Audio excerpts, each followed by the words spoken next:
लोगों को हम कुरुक्षेत्र की तरफ लिए चल रहे हैं। आप देखिए क्या हाल था वहां का। सब कुरुक्षेत्र में रक्त मात्र घुटनों से भी कुछ ऊपर था, यानी लाशों से भरा हुआ वो खूनी एक समंदर था।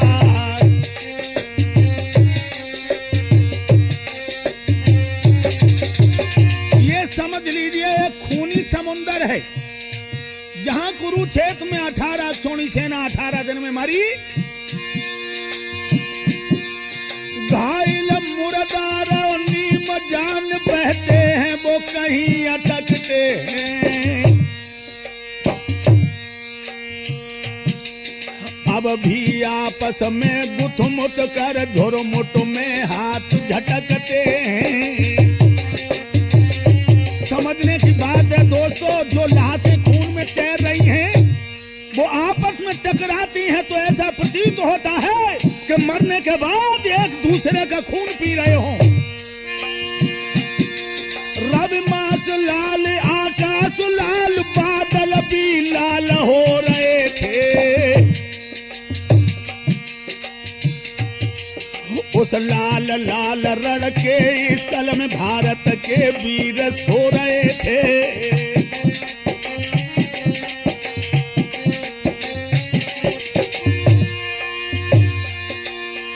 धरती लाल है, अंतरिक्ष लाल है, और उस लाल के बीच में भारत के लाल सो रहे हैं। मखमली सेज कामिनी केल वो रंग महल की प्रभुताएं, वह हंसी खेल वो दिली मेल क्या हुए आज क्या बतलाएं।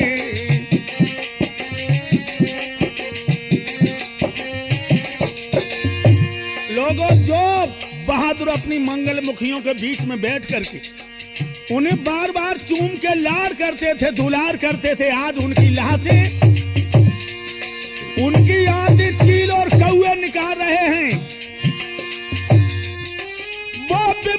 लाशा याद कहाँ दिन है अब उदासी है। वह छेल छपर घट के बासी मर घट के बने निवासी हैं।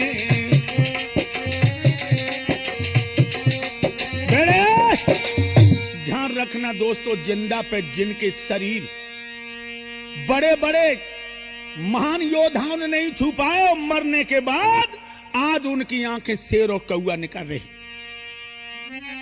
भेड़िया और दुर्योधन की हालत बड़ी नाजुक है लोगों, और दुर्योधन खाली खड़ा अंगेला बढ़ा के नजर उठावे, और सरदार न लौटे रे नजर नहीं कोई आवे। चारों तरफ देख रहा भैया कर्ण कहाँ हो, अरे दुशासन कहाँ हो, विकर्ण तुम कहाँ हो, लेकिन दोस्तों कोई योद्धा नजर नहीं आ रहा, सब लाशें हैं। अरे नजर नहीं आवे, नजर नहीं आवे, नजर नहीं आवे, नजर नहीं आवे। कोई योद्धा अब बाको अरे नजर नहीं भैया आवे।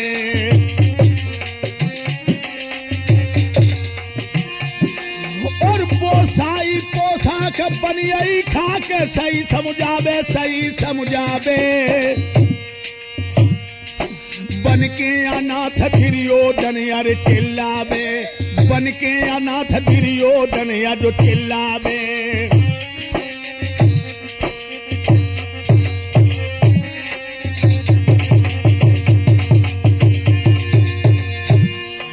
लुखी गुसैया की न मिटे हमारा दोस्त सुन लो अरज हमारी गई,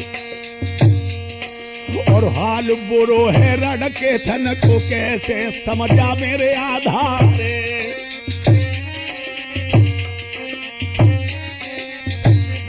मेरी धीरे धीरे कथा याद आगे को बढ़ रही है, मेरी धीरे धीरे कथा मित्र आगे को बढ़ रही है।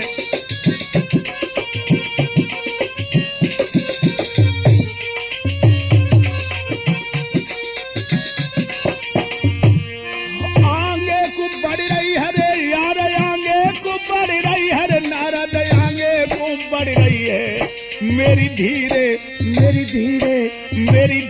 धीरे कथा के बेटा। ध्यान रखना दोस्तों, आज दुर्योधन जो भारत का नाथ था वो अनाथ बन के चारों तरफ चिल्ला रहा है, लेकिन उसकी आवाज कोई नहीं सुनता है। तो अब चिल्लाते चिल्लाते परेशान हो गया, आगे बढ़ा तो क्या हुआ, आगे चलतई वो ऊब गया और खून के गड्ढे में डूब गया।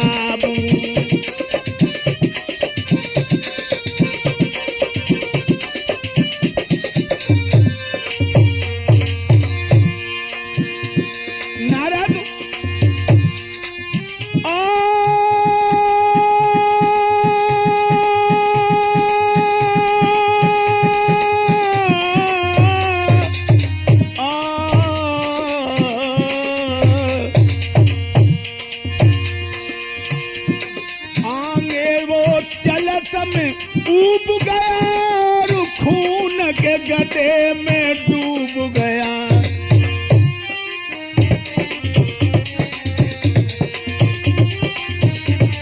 बेड़े जिस समय आगे बढ़ा है दुर्योधन, नारद देखिए उस किस्मत का खेल कि खून के गड्ढे में डूब गया, इधर उधर हाथ पैर पटकने लगा तो दुर्योधन के हाथ में लाश पड़ गई। जब लाहत पड़ गई तो क्या हुआ, वो लाश पकड़ के दुर्योधन अब खून के बाहर आओ।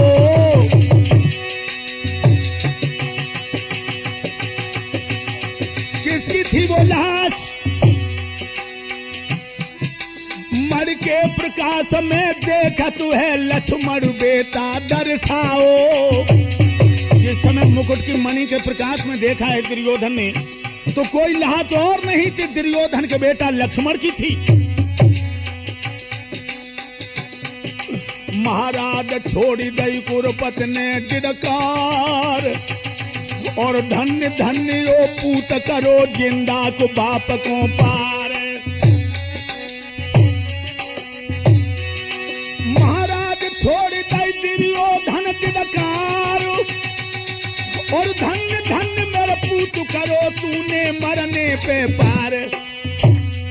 भैया लाश पे दुर्योधन तो हिलकी भर के रोई गओ है, नारद लाश पे दुर्योधन या जो हिलकी भर के रोई गओ है।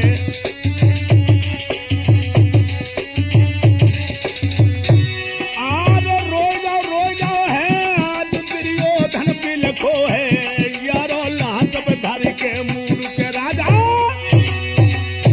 रखना दोस्तों, आज दुर्योधन ने देखा है कि वह लाश किसी और की नहीं है, वो लाश दुर्योधन के बेटा लक्ष्मण की है।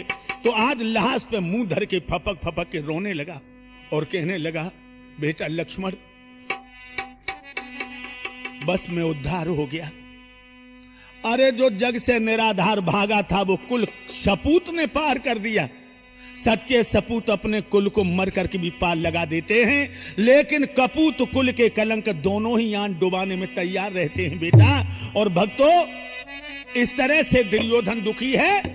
और इधर पंडवा जिस समय पहुंचे हैं लोगों शिविर में, हाय हाय कुंती आरती लिए खड़ी है। कुंती बोली, धर्मराज बोलो पिशाच को बध करके जननी की आन बचाई है। कुंती बोली, इस महाविजय के लिए धर्म माता की प्रथम बधाई है।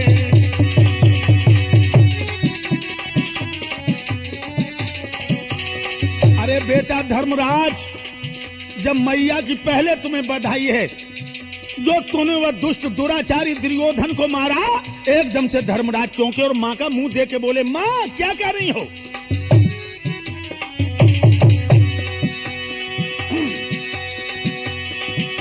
धर्म ने कहा ये विजय आज केवल भीम ने दिखाई है,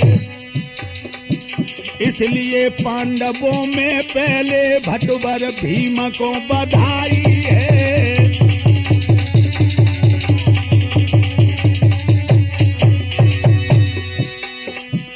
ये कहा धर्मराज ने कि भीम ने मारा दुर्योधन को, तो भीम चौंके, क्या कह रहे हो भैया? अरे विजय तो उसकी होनी चाहिए जिसने दुर्योधन को मारा हो। किसने मारा? लोगों सब भौचक्के रह गए। दुर्योधन किसी ने मार ही नहीं पाया, वो लाशों के अंदर छुप गया। अर्जुन कहने लगे हमने भी नहीं मारा। नकुल सहदेव कहने लगे हमें तो नजर ही नहीं पड़ा।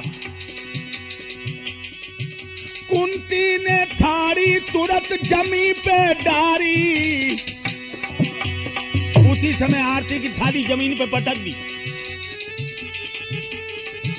कुंती ने थाली तुरंत जमी पे डारी।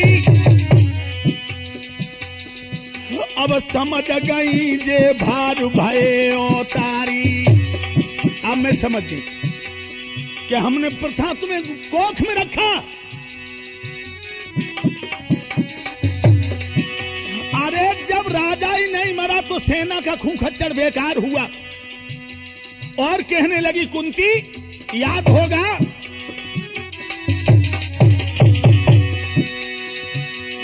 भानु प्रताप के हाथन से राजा भागो, कर दई बंश की नाठी गेह जब त्यागो। जवाब दिया भानु प्रताप ने सब सेना मार डाली, लेकिन राजा बच गया था। रामायण को उठा के देखिए, उसने सारे वंश का विनाश कर दिया। महाराज नाश अपनो करवायो है, और दुर्योधन बच गाओ बधाओ भाड़ में जाओ है। काय को बधाओ भैया? सुन कुंती के बेन के सबके छक्का छूटे हैं। यारो सुन कुंती के बेन के सबके छक्का छूटे हैं।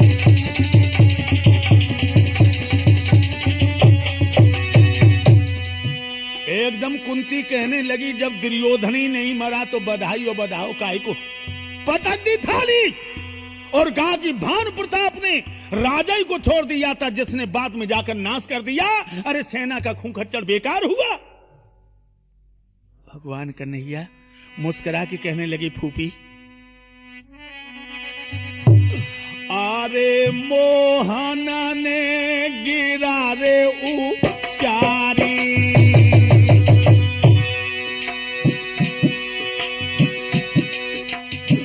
अरे व्याकुल हुई फूफी मत मेरी प्यारी।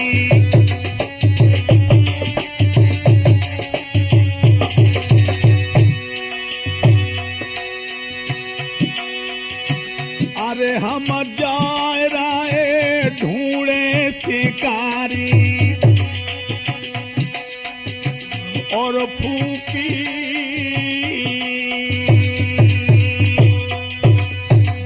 और जाते हैं नजरी अरे हमारी।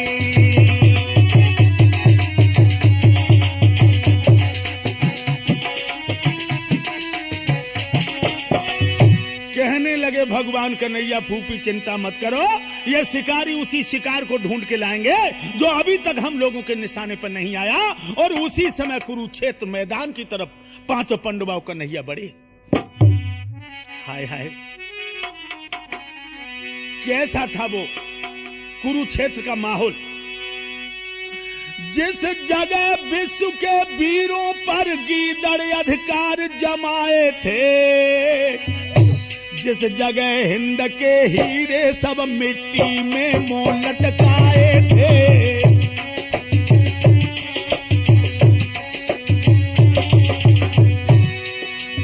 नारद जिस जगह भूत भैरव पिशाच हिलमिल त्योहार मनाते थे, भारत माँ के आधार जहाँ आध्या रही न सिसकाते थे।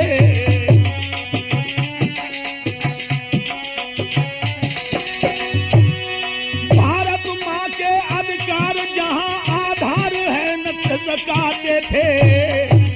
भारत माँ के आधार जहाँ आधार ही न सिसकाते थे।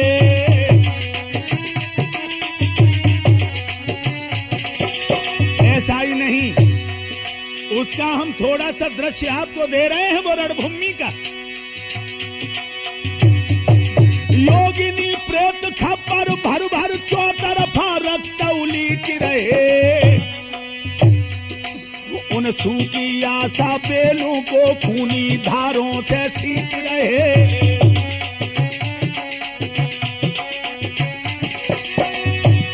जिस जगह दीन से दीन आज राजों के पद पर आया है, मानो धर्म की लड़ाई ने सुध साम्यवाद फैलाया है। पांचों पंडवा वहां आ गए हैं लोगों, जहां लाशों पे लाशें लगी हैं, जहां भैरव तांडव मसान जोगिनी काली खप्पर लेकर नाच नाच के रक्त उलीच रही है जवानों का। चारों तरफ देखा लेकिन दुर्योधन नजर नहीं आया। तो एक ग्वाला को पूछा जो वहां गाय चरा रहा था कि तूने किसी को देखा? ग्वाला कहने लगा क्या मतलब, यहां से कोई जाता हुआ देखा तूने? तो ग्वाला कहने लगा अरे सुन मोहन के बेन लगो यो कहन गिराऊ चारी, हम ये ना सके बताए रे के राजा था के भिखारी। ये तो मैं नहीं बता सकता हूं कि वो राजा था या भिखारी था, लेकिन हम उसका नमूना तुम्हें बतला दें। अरे सारे बगतर फटे जिंद से कटे, ओट जग फटे बढ़ो तो अंगारी, मड़ियों को मुकट अब बाने तो जग दमकती हरी लिलारी।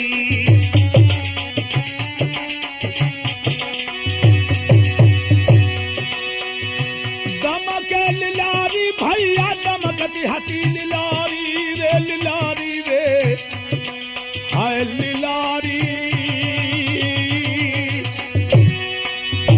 और सरबारी घाई बढ़िया तो खिलारी।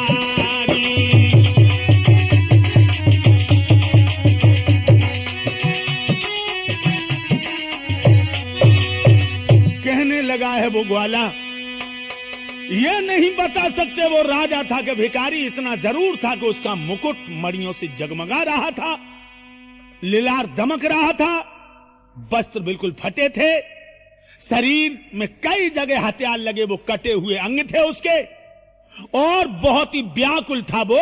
और इधर चला गया सरोवर की तरफ। लोगों अरे सुन के ग्वाला की बानी,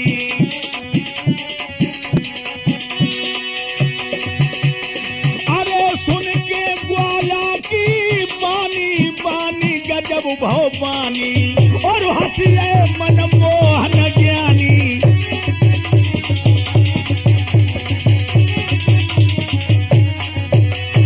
अरे सब खलकी मेहमा ज्ञानी और आधारू करे शैतानी।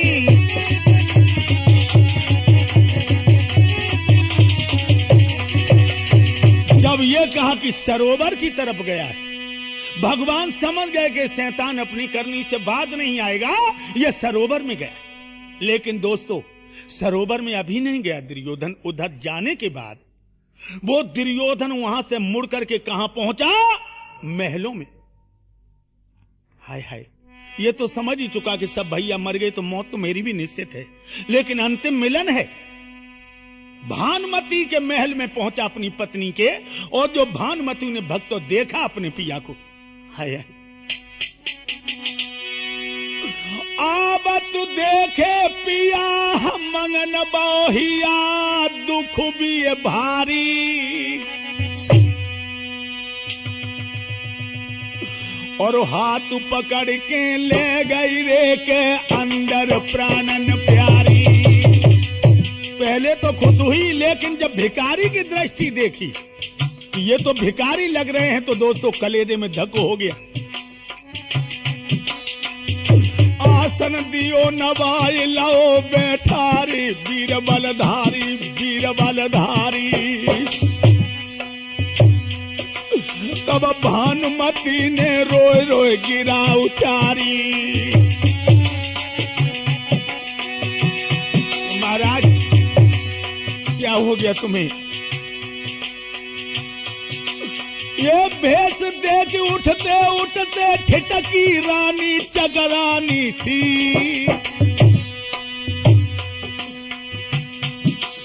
आंखों से आंखें मिला न सकी फिर बोली हाय भुलानी सी।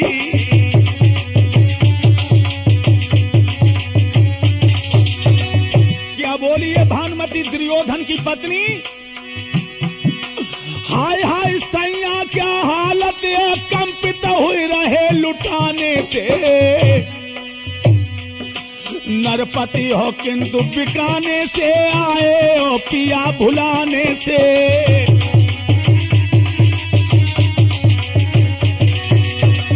महाराज आज क्या हालत है? हे महाराज, हे राजाओं के राजा, भूतल के सम्राट,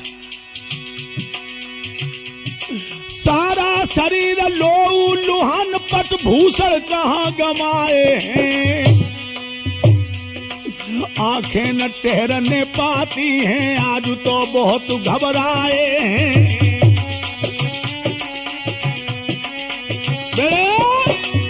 महाराज क्या बात है?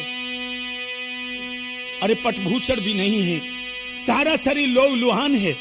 हे प्रभु आज क्या कारण है? आपकी हालत को देख के मैं परेशान हूं। सोई राजा दुर्योधन ने अपनी प्राण प्यारी भानुमती को छाती से लगा लिया और कहने लगा, प्रिय अब हमें राजा न कहो, न मैं राजा हूं और न तुम अब रानी हो। 2-4 घड़ी को जीवन है, भगवान की ऐसी मायारी।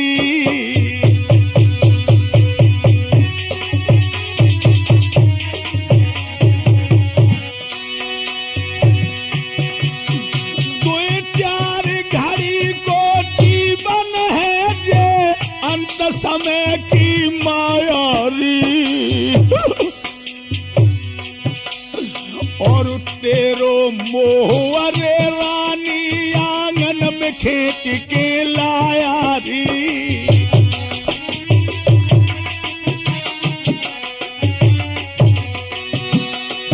हे प्राण प्यारी तुम्हारा मोह खींच के लाया मुझे।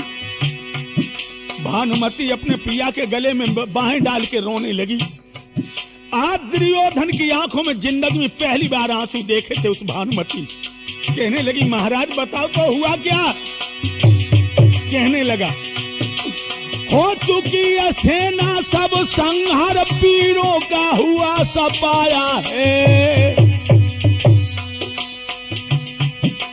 इतनी लालसा बुझाने को किस्मत ने हमें बचाया है।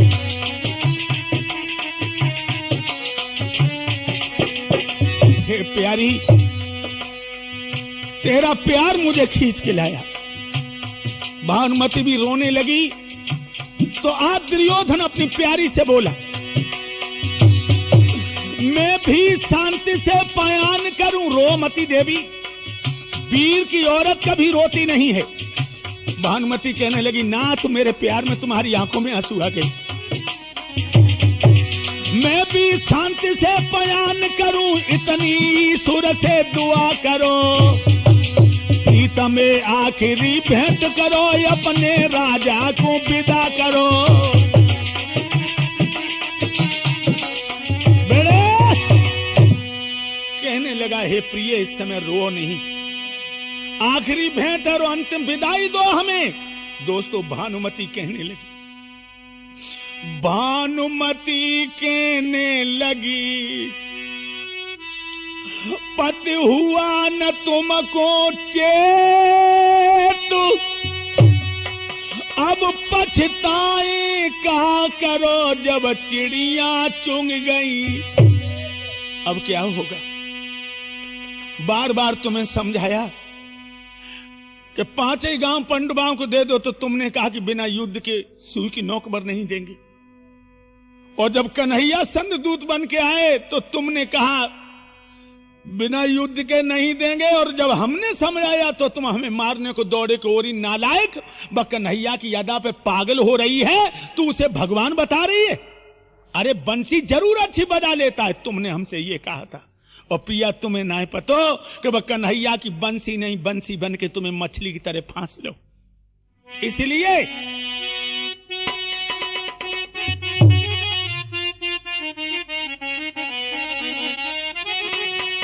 आदेश से मेरी सम्मत है, जो करते हो सो काम करो, जो करते हो सो काम करो। हे नाथ विदाई देती हूँ, जाओ अंतिम संग्राम करो, जाओ अंतिम संग्राम करो।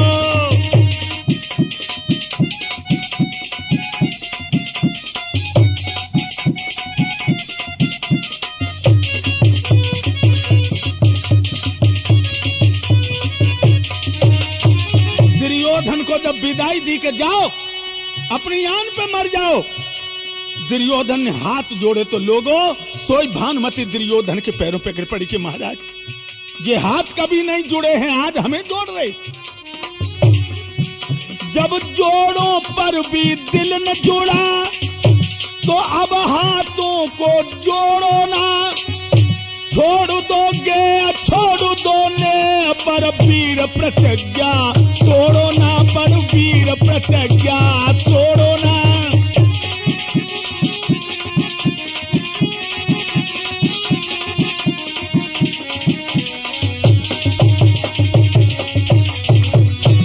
कहने लगी महाराज अब आप जाओ, हमारी तरफ से अंतिम विदाई है, तुम्हें अंतिम संग्राम करो। दोस्तों दुर्योधन को विदा कर दिया भानुमति ने। अब दुर्योधन वहां से चले हैं धृतराष्ट्र और गंधारिन के पास। लोगों वो दृश्य देखने के लायक था। इतनी सीधाई जिंदगी में दुर्योधन के पास नहीं आई जितनी सीधाई उस समय थी उसके पास। और जो बाप के चरणों पे गिरा है तो ऐसा लगता था कि मानो बिस्बेल सुखा करके किसी ने अमृत में डुबाई हो। लोगों आज सच्चा पूत बन के बाप के पैर छूता है। छाती से धृतराष्ट्र ने लगा लिया और कहा कहो बेटा। कहने लगे क्या कहूं पिताजी, विनाश हो गया, अंतिम दर्शन करने के लिए आया हूं। एकदम धृतराष्ट्र कहने लगे बेटा उदास हो रहे हो? अरे तू है सच्चा वीर, अरे मां को छीर पियो मेरे लाला। अब एक तौल पे जीवन है और एक पे जीवन वाला।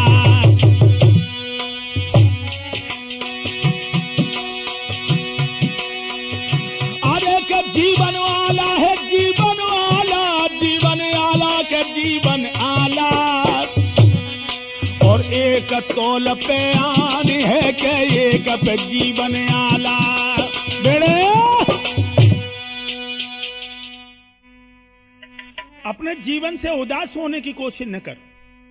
एक तरफ तो तेरा वचन है, दूसरी तरफ तेरा जीवन। अगर तू जीवन का मूल समझेगा तो वचन का मूल खत्म हो जाएगा, फिर जिंदगी में कलंक लग जाएगा तुझे। इसलिए बेटा हमारी सम्मत है, रड़ के लिए पीठ मत दिखाओ।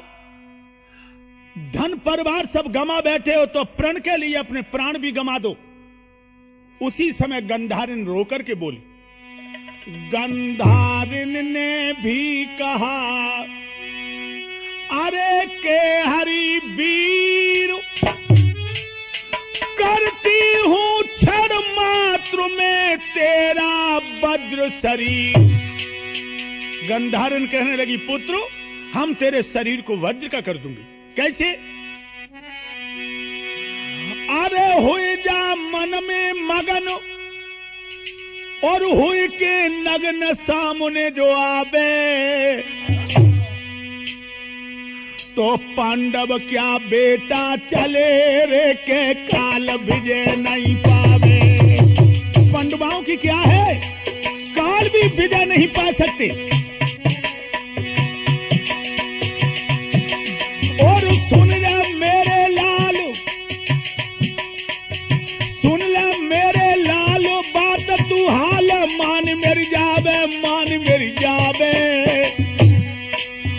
होइए वज्र शरीर रे के बजरंगी कहलावे। फिर हुए वज्र शरीर रे के बजरंगी कहलावे।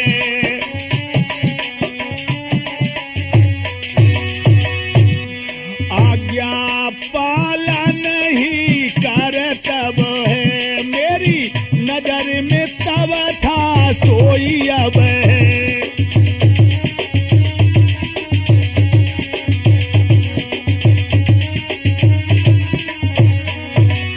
कहने लगी गंधारी नंगिन होकर निकल जा, अरे मेरे छोना संकोच छोड़ दे। दुर्योधन की मात का था पूरा विश्वास, फिर भी लज्जा ने किया ओ आधार उदास। क्या किया? नगिन तो हुआ दुर्योधन, लेकिन जननी लंगोट चढ़ाई लो और आई गो है। सिर्फ लंगोट, एक बारीक लंगोट अपने गुप्त अंगों को ढांकने के लिए उसने चढ़ा लिया, लेकिन जो नेत्र खोले गंधारिनी, गंधारिनी ने भी बही दिए नैन पटु खोल।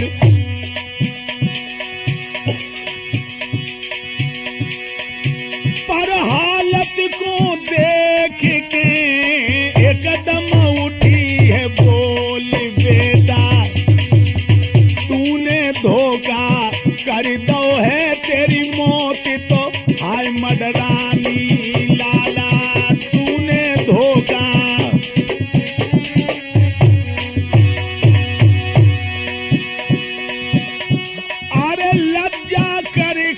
पूत लंगोट चढ़ायो, सब अंग बढ़ हुई गो वो कच्चोई पायो। कहने लगी बेटा सारा अंग तेरा भद्र का हो गया, लेकिन कमर कच्ची रह गई। महाराज के जा पे रूठ गए घनश्याम सुरजन, और अमृत बाई पियाबू अमृत करे जहर को काम। बेटा तुझको अब मिटा गई तेरी आंखों की चोरी है, हो गया अंग है बद्र सभी पर जंगों में कमजोरी है।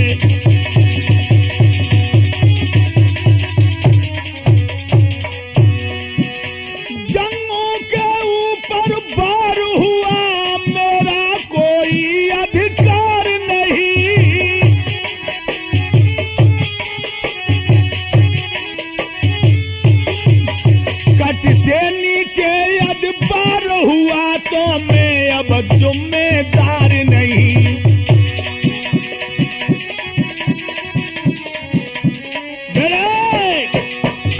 खुले शब्दों में कह दिया, अगर तेरी कमर पे कोई वार करेगा तो मैं जिम्मेदार नहीं।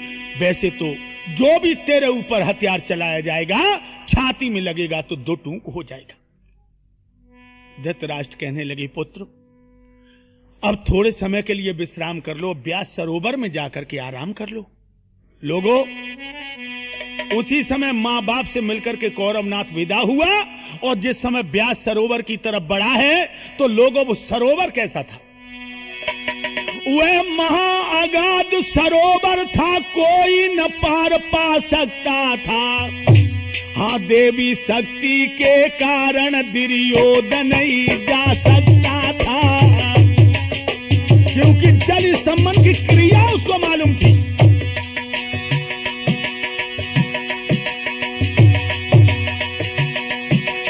अरे दुर्योधन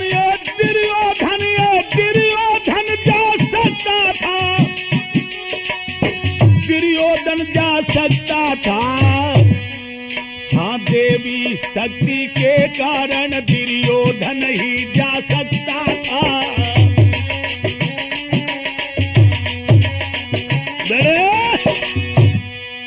आप दुर्योधन जिस समय सरोवर में घुसा है लोगों, तो उल्टा घुसा, यानी सीधा नहीं घुसा, पीठ सरोवर की तरफ कर ली ताकि उसकी खोज लगाने वाले पैर के निशान देखकर समझे कि निकल गया। और अंदर जिस समय पहुंचा है सरोवर के अंदर क्षीर सागर में, जहां लक्ष्मी बैठी है कमला, एकदम दुर्योधन को बिठा लिया कमला ने। और भक्तों, इधर पांचों पंडवा कृष्ण पहुंच गए सरोवर के पास। तो जो धर्म ने वो सरोवर देखो, भगवान ये व्यास सरोवर है, धर्मराज बोले कन्हैया से, या बैतरणी का सागर है, यह प्रलय पवन के झोंके हैं या महाप्रलय का चक्कर है ये प्रलय।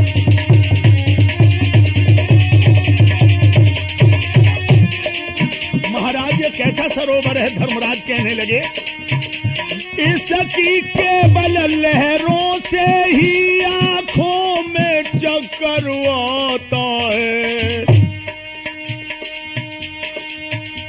भगवान इस महा समुद्र में आधार नहीं घुस पाता है ओ मोहन।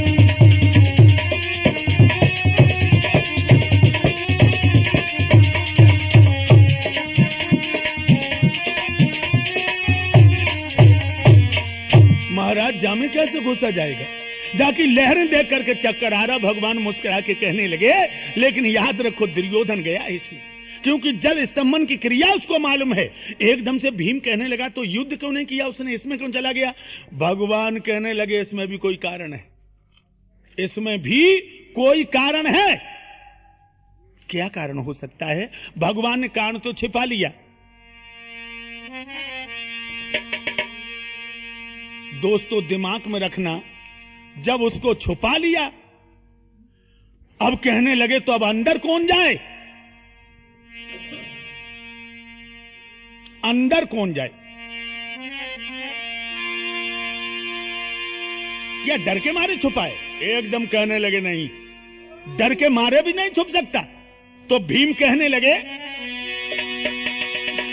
आरे प्राणहान से सख्त नहीं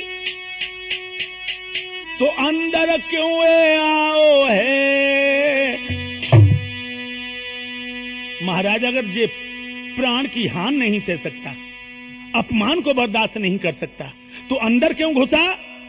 कहने लगे इसमें भी कोई चक्कर है। मैंने कहा अब सिर्फ एक ही उपाय है, वो बाहर आ जाएगा। कौन सा। यद भीम यहां से ललकार रे के दुर्योधन को मारे, तो दुर्योधन भी भीतर से अब धर के अरे ललकारे। महाराज हां का जो भीम सुनाएगा और है हमको विश्वास, वो पापी बाहर आएगा।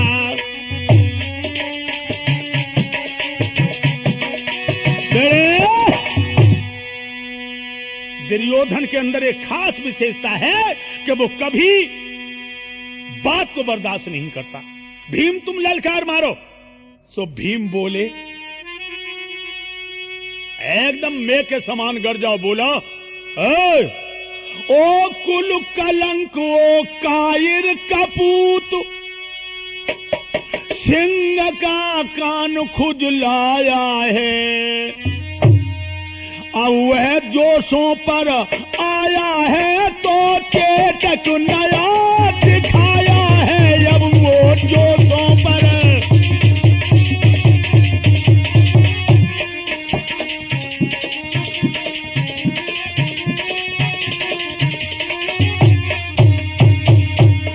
और कहा, लानत है इस मर्दानी पर, ए थू के काबिल है तेरा बल, जो असली बिंदु पिता का है तो दुर्योधन बाहर चल। असली बिंदु अगर मैया का लाल है तो बाहर चल।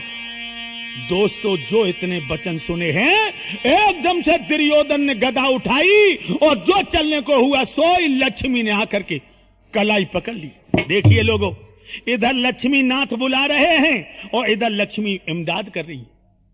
भगवान कृष्ण विष्णु का स्वरूप है, वो तो पांडवों की रक्षा में है और इधर ये दुर्योधन की रक्षा में। ये लड़ाई धर्मराज और दुर्योधन की नहीं है, ये धर्म और अधर्म की है, न्याय और अन्याय की है।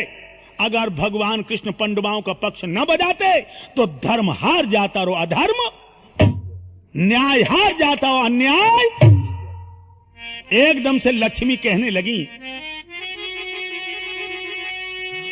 तुम आज रात को बात मान, सरबर से बाहर जाओ ना, है काम शांति की चालों का, उनकी चालों में आओ ना। ओ राजा,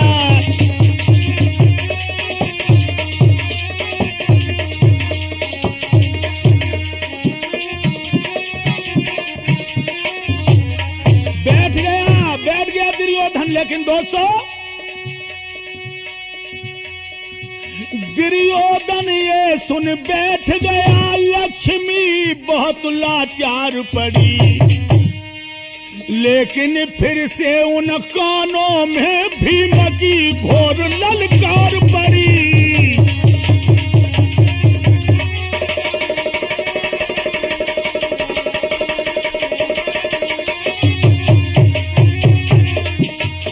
भीम कहने लगा, और नालायक, ओ छलिए पहले दम भरकर कुल का विध्वंस कराया है, अब अपने प्राणों के भय से नारी की ओट छिपाया है। बाहर आ जा। ओ वीरों के बाने वाले छोड़ दे नारियों का अंचल, जो सच्ची माँ का बेटा है तो यो दुर्योधन बाहर चल। जो सच्ची माँ का,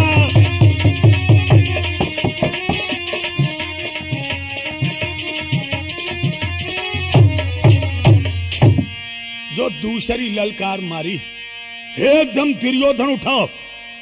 लक्ष्मी ने एकदम पैर पकड़ लिए। दुर्योधन बात सुनो, बात सुनो। क्या तुम्हें लग रही कि भीम बुला रहा है?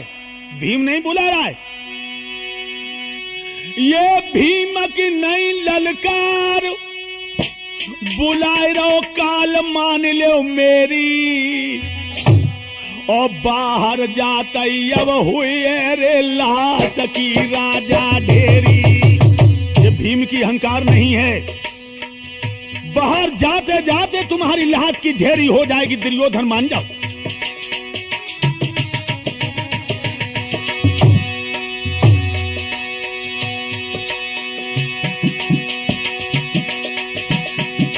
यदि मृत्यु तू ही तुम्हारी कहीं तो मैं अनाथ हो जाऊंगी।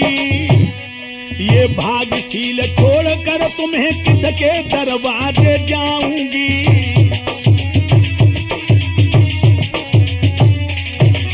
और लक्ष्मी ने एक वचन भी दिया दुर्योधन को कि कुरपत, यदि आज रात संतोष करो तो मैं कोतक दिखला दूंगी। पांडवा बेचारे तो क्या है, त्रिलोक विजय दिलवा दूंगी।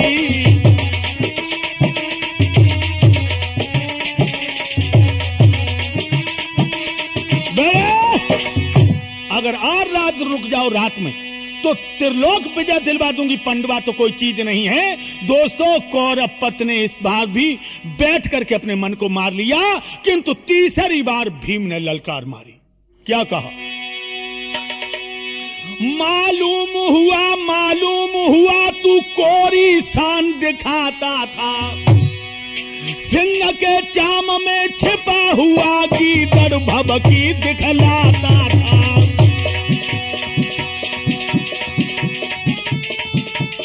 भीम कहने लगा, और हिजड़े की औलाद, धिक्कार तुझे, तेरी मां को लानत है, तेरे कुल को खल। जो अब भी हुर्मत बाकी है तो यो दुर्योधन बाहर चल।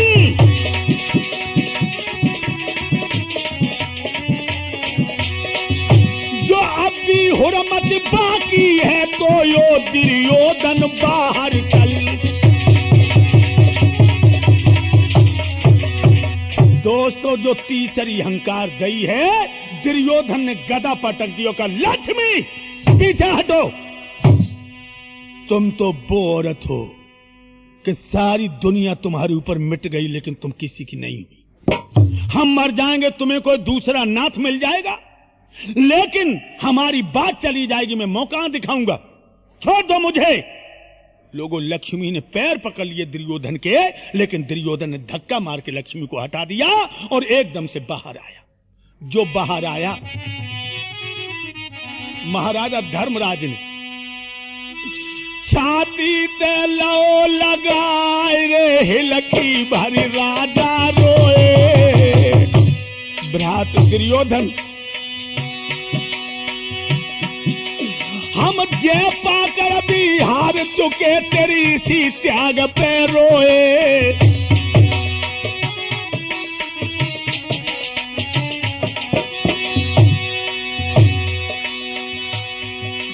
महाराज धर्मराज कहने लगे, भैया दुर्योधन, महाराज तो घर चल करियो अपनों काम, और तुम राजा बन जाइयो, हम बन जाइए हाय गुलाम। भैया तेरे बल को देख के मेरी छाती फट रही है, भैया तेरे मन को देख के मेरी छाती फट रही है, भैया तेरे मन को देख के मेरी छाती फट रही है। जवाब दिया, भैया तेरे इस बलिदान पर, इस त्याग पर मैं मोहित हो चुका हूं। अब तुम राजा बनो और मैं तुम्हारा गुलाम बन के तुम्हारी टहल बजाऊंगा। भक्तों, जो इतनी बात सुनी है, दुर्योधन कहने लगा, रोदन मत करो भैया धर्मराज, तुम्हारे जो भद्र वचन है जो हमसे सही नहीं जाते, मेरा सर तो उतार लो। ये साधु व्रत, ये सज्जनता जिस पर की संसार निछावर हो चुका है, दुर्योधन बोला, और पांडव दल का सारा दल बले धर्म तुम्हारे ऊपर ही निर्भर था। मेरा तो दिल ये कहता है, क्या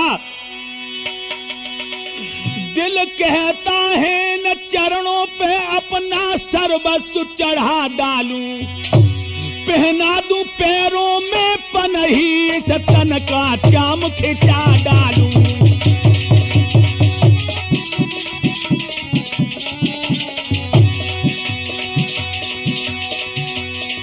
कहने लगा, वास्तव में मेरा कर्तव्य था तुमको अधिकार दिलाने का, इस सत्य मूर्त की आज्ञा में अपना सर्वस्व चढ़ाने का।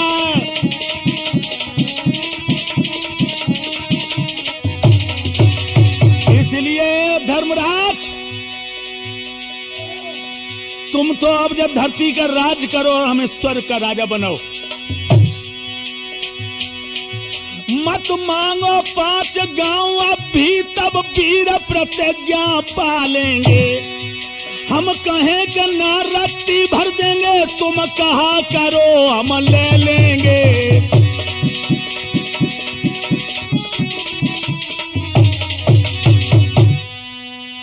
इसी यान में बंधे हुए वीरों की तरह मेरा संहार कर दो और तुम भूतल के राजा बनो, हमें स्वर्ग का राजा कर दो। तो धर्मराज कहने लगे, तुम धन्य हो। धर्मराज एक बात कहने लगे, भैया लेकिन लड़ाई कैसे होगी?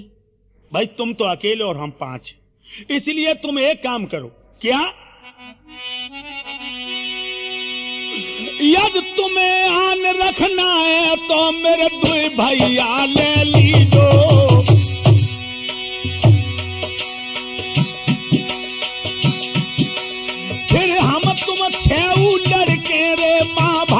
को रख लीजो।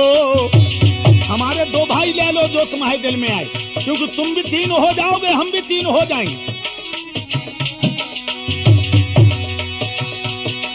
दुर्योधन बोला नीति से धर्म ऐसा होना आवश्यक है, पर आज तुम्हारा बलबूता केवल न भीमार्जुन तक है।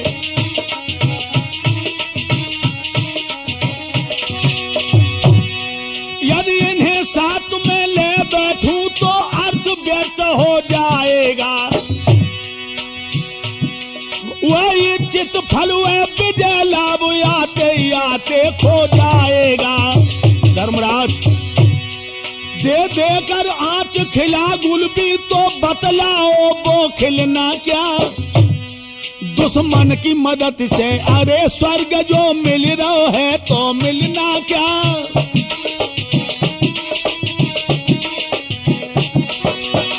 अगर हम भीम अर्जुन को ले लें तो तुम्हारी हार है, और फिर हम जैसे बहादुर को तुम्हारे दुश्मन की सहायता नहीं। और ये कन्हैया को मैं इसलिए नहीं लूंगा कि ये तो पराए नौकर हैं, सारथी यहां बन करके आए हैं, और नौकर के साथ में हमारा युद्ध करना भी मेरा अपमान होगा।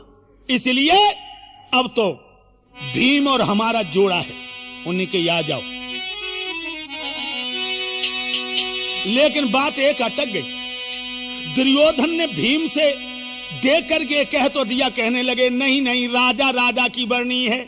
जो ये शब्द कहा लोगों एकदम चौंक गए, क्योंकि धर्मराज को तो पल भर में मार लेता वो एकदम से कहने लगे। कन्हैया बोले नहीं नहीं नहीं, आज का राजे का मुकुट जो है ना भीम के माथे पर है। जवाब दिया अगर भीम के माथे पर है तो धर्मराज भीम को प्रणाम करे। दोस्तों ये भी बात गड़बड़ हो गई, धर्म का सर झुकते झुकते आग लग जाती। धर्मराज का सर झुकते झुकते भीम जल के राख हो जाता, लेकिन भगवान ने वहां भी चतुरता की। क्या?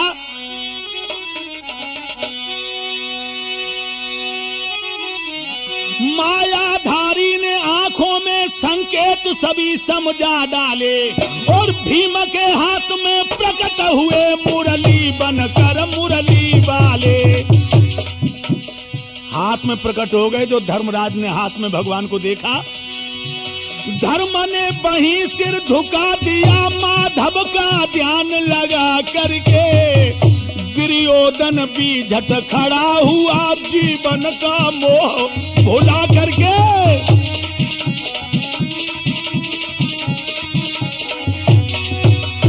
दुर्योधन खड़ा हो गया। दोस्तों अब होने लगा युद्ध। दोनों समान बलवान वीर, दोनों गुमान गर्वीले हैं। दोनों विशुद्ध, दोनों त्यागी, दोनों ही परम हठीले हैं।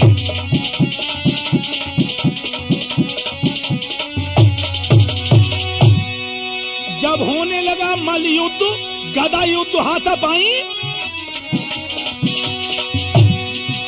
दोनों हुंकार मार बढ़कर बारों पर बार छिकाते हैं। काट कर एक का काट एक दूसरा काट जतलाते हैं।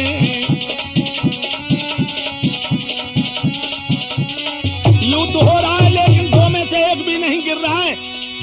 दोस्तों उसी समय भगवान कन्हैया समझ गए, क्योंकि दुर्योधन ने भीम के गदा का बार दिया तो गिरते गिरते भीम चकरा के बच गया। समझ गए कि भीम मारा जाएगा। भगवान ने इशारा किया, संकेत नाथ का पाते ही भीम ने जांग पे वार किया। गिर पड़ा भूमि पे दुर्योधन, देवों ने जय जयकार किया।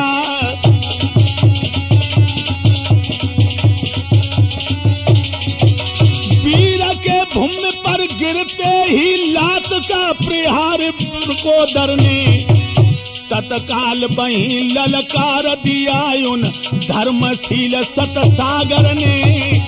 लोगों ऐसा हुआ जमीन पर दुर्योधन गिरा तो भीम ने लात मारी। धर्मराज कहने लगे, रे ओ अन्यायी जांग पर बार वीर का घोर अन्याय है। हट दूर वीर पर लात घात बतला कौन सा उपाय ये। धर्मराज कहने लगे बस सावधान यद लात कहीं गुरपति पर पड़ने पाएगी तो इस अनीति के साथ साथ मेरी तेरी चल जाएगी। का भीम ने भ्रातु बरु करो नहीं सका खेद क्या तुमको जाहिर नहीं मेरे प्रण का भेद।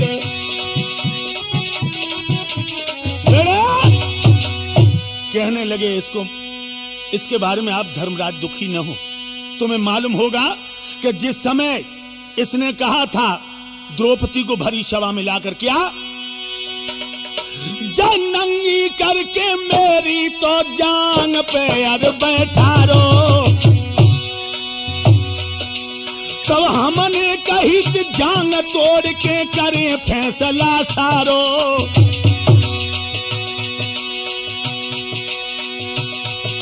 दुर्योधन की तरफ देख के कहा दुर्योधन महाराज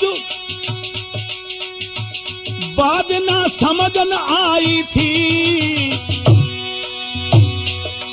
ओ धर्म को बैर पारत को शर्म खेलन में गमाई थी। ओरे तेरे कर मन को फल तो यहाँ पर मिल गओ है भैया तेरे कर मन को तो ये फल यहाँ पर मिल गओ है। ओरे तेरे कर मन को फल तो वहाँ पर मिल गओ है।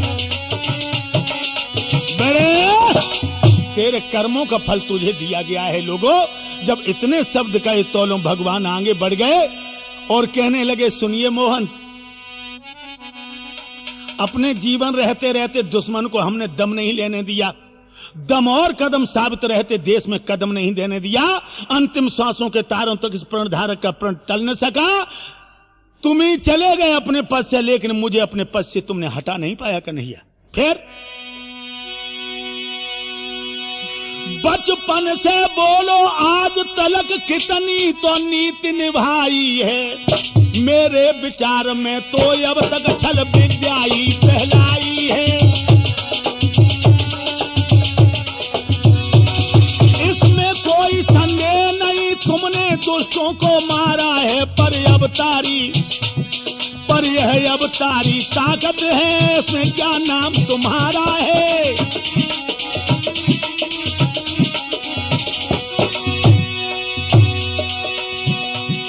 महाराज मरण की मेरी सूरत थी और इसी समय मोहन हमको तुम्हारी जरूरत थी।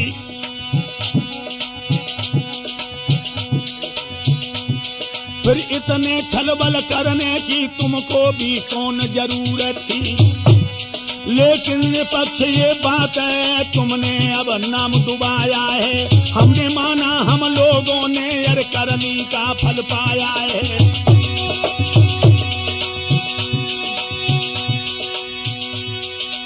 तुमने अब तक दुष्ट हने इसलिए तुम्हें बतलावे तुम धर्मराज को राजा कर दो हम तो स्वर्ग को जावे। महाराज के तज दे धर तो उसने प्राण और आगे का आख्यान के आधार करेंगे बयान कि तेरा मूरत कैसी प्यारी